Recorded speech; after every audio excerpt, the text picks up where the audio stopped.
Assalamualaikum warahmatullahi wabarakatuh. Selamat pagi, selamat siang, selamat sore, selamat malam.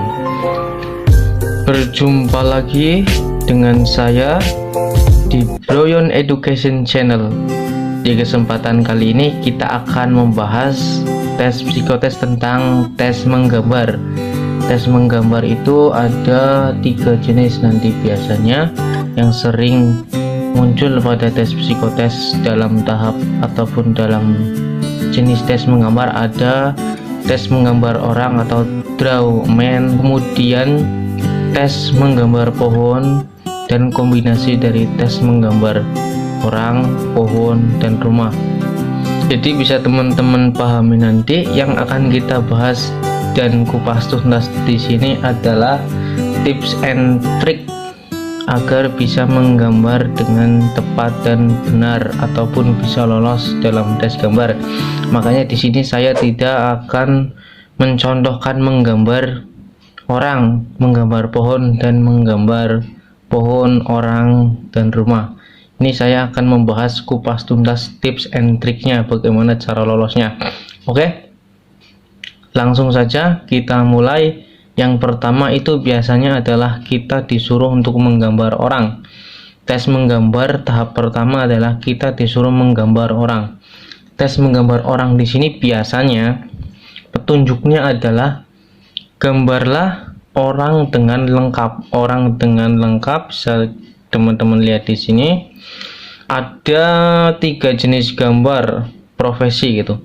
Nah, gambarlah orang dengan lengkap. Kemudian nanti biasanya di balik kertas yang teman-teman gambar nanti akan disuruh memberikan keterangan berupa umur, jenis kelamin, pekerjaannya apa, aktivitas yang sedang berlangsung, ciri fisik, dan kelemahan serta kelebihan dari gambar orang yang teman-teman gambar tersebut.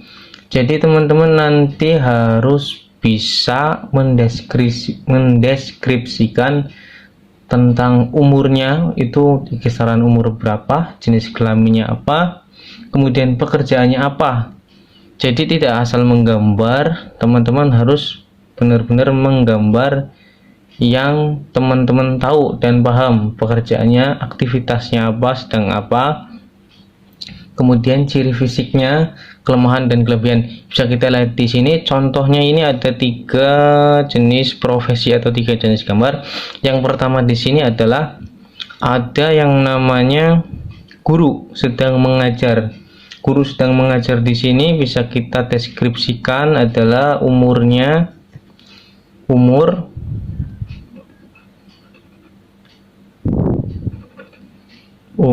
kemudian jenis kelamin,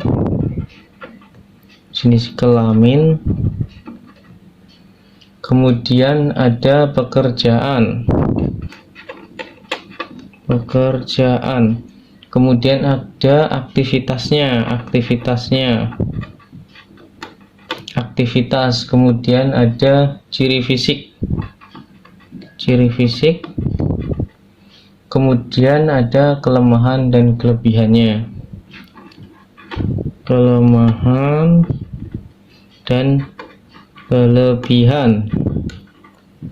Nah, dari poin-poin ini teman-teman nanti harus tahu dan harus paham apa yang teman-teman gambar di sini. Tentang umurnya, kisaran umur 20 sampai 30 atau umur yang lainnya, di rentang umur yang lain. Kemudian jenis kelaminnya wanita atau pria gitu.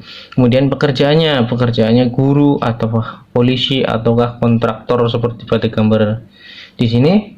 Kemudian aktivitasnya, dia sedang mengajar apa, dia sedang mengatur lalu lintas seperti gambar polisi ini, atau dia sedang melihat ataupun beraktivitas sebagai drafter, ataupun sedang mengamati gambar rancangan yang akan dibuatnya, begitu. Kemudian ciri fisiknya gimana? Ciri fisiknya itu apakah dia itu besar, ataupun dia itu tegap, ataupun dia itu tinggi, pendek, gemuk, ataupun kurus. Kemudian kelemahan dari apa yang teman-teman gambar nanti dan kelebihan.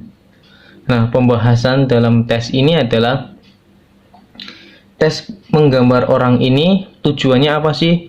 Untuk mengetahui tanggung jawab seseorang, kepercayaan diri seseorang, kestabilan dan ketahanan kerja dari peserta psikotes ataupun seseorang yang akan menjadi calon karyawan pada perusahaan yang mengadakan tes ini.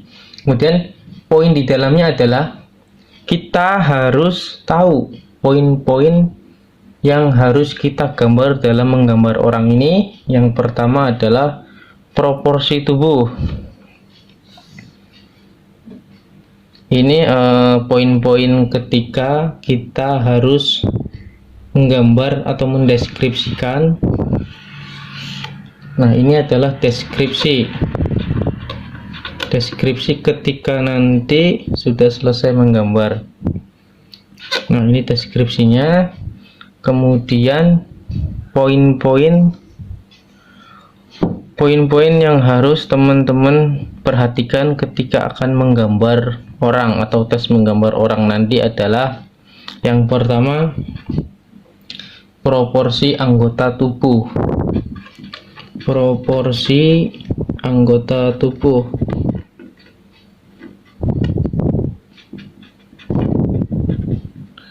Jadi proporsi anggota tubuh nanti semakin proporsional, dalam artian seimbang dengan perbandingan ukuran satu anggota tubuh dengan anggota yang lain, maka semakin tinggi skornya. Jadi bisa kita lihat di sini contohnya, ini proporsinya dari kepala, tangan, badan, kemudian kaki, kepala, badan, tangan, kemudian kaki, itu proporsional semua. Jadi alasannya kenapa saya langsung memberikan contoh gambar di sini, tidak menggambar langsung, biar cepat pembahasan ataupun pembahasannya langsung ke intinya, tidak berbelit gitu. Jadi teman-teman bisa langsung paham apa yang akan teman-teman nanti gambar. Jadi teman-teman juga tidak berpatokan pada gambar yang saya gambar ataupun yang saya contohkan ini, tapi teman-teman tahu apa yang digambar itu harus terpenuhi dari deskripsinya, kemudian poin-poin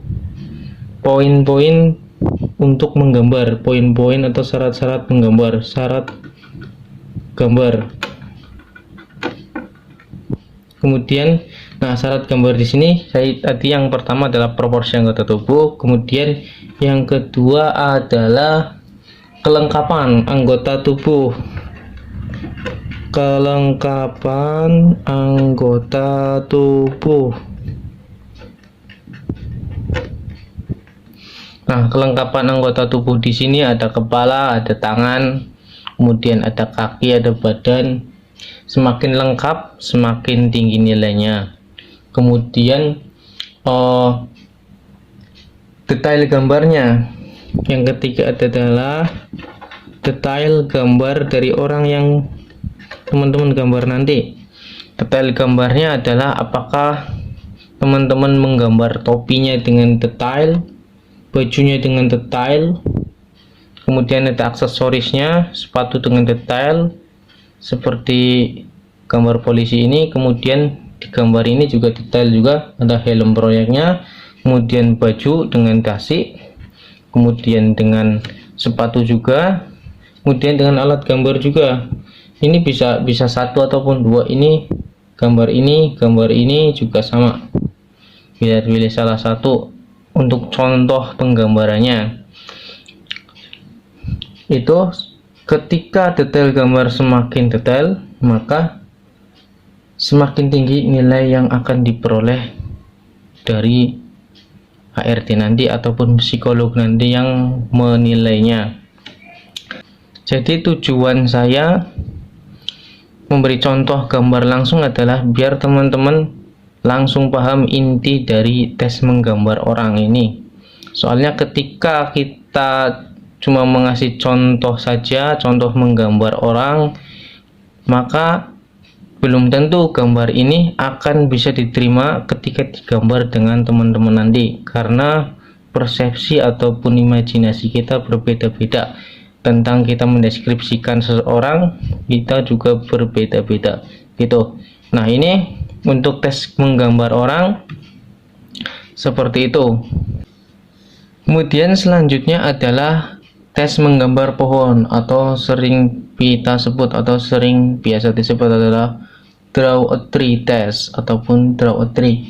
Nah, petunjuk menggambar tes menggambar pohon ini adalah kita diharuskan untuk menggambar pohon berkayu ataupun berkambium. Tidak boleh menggambar pohon-pohon seperti pohon kelapa, pohon pisang, pohon bambu, semak belukar, ataupun jenis tanaman monokotil.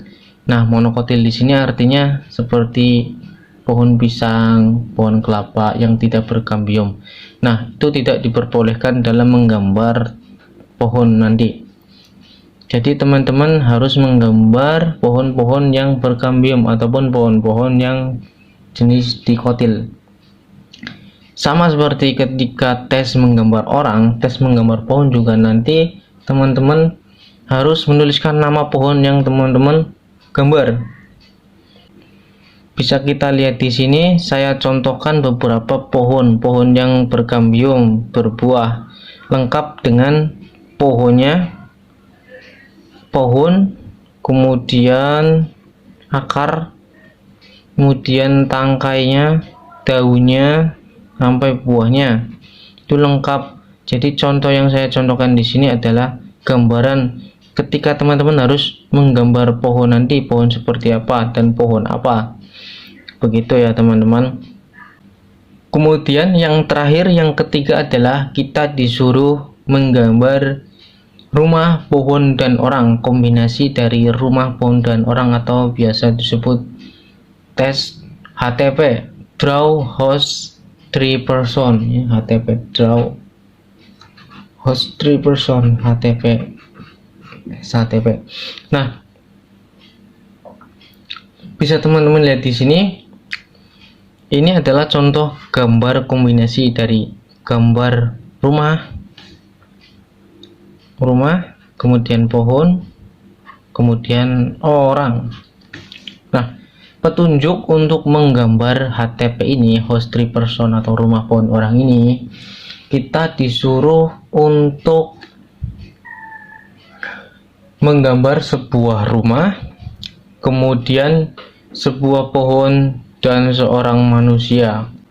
Nah, tips and triknya dalam mengerjakan tes menggambar rumah, pohon, dan orang ini, teman-teman harus perhatikan detail-detail gambar di sini yang akan saya jelaskan.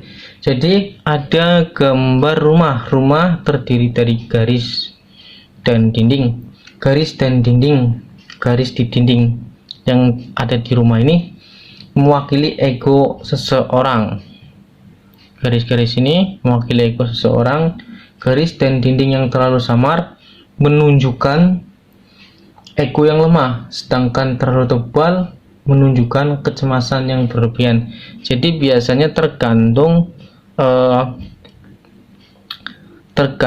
dari ketika teman-teman dalam proses menggambarnya. Jadi ada yang tebal, ada yang tipis, itu tergantung dari nanti proses menggambarnya. Kemudian atap rumah harus ada atapnya. Kemudian mewakili fantasi. Jika teman-teman terlalu memperhatikan atap, maka artinya terlalu memperhatikan fantasi dalam kehidupannya. Jadi gambar sesuainya saja gitu.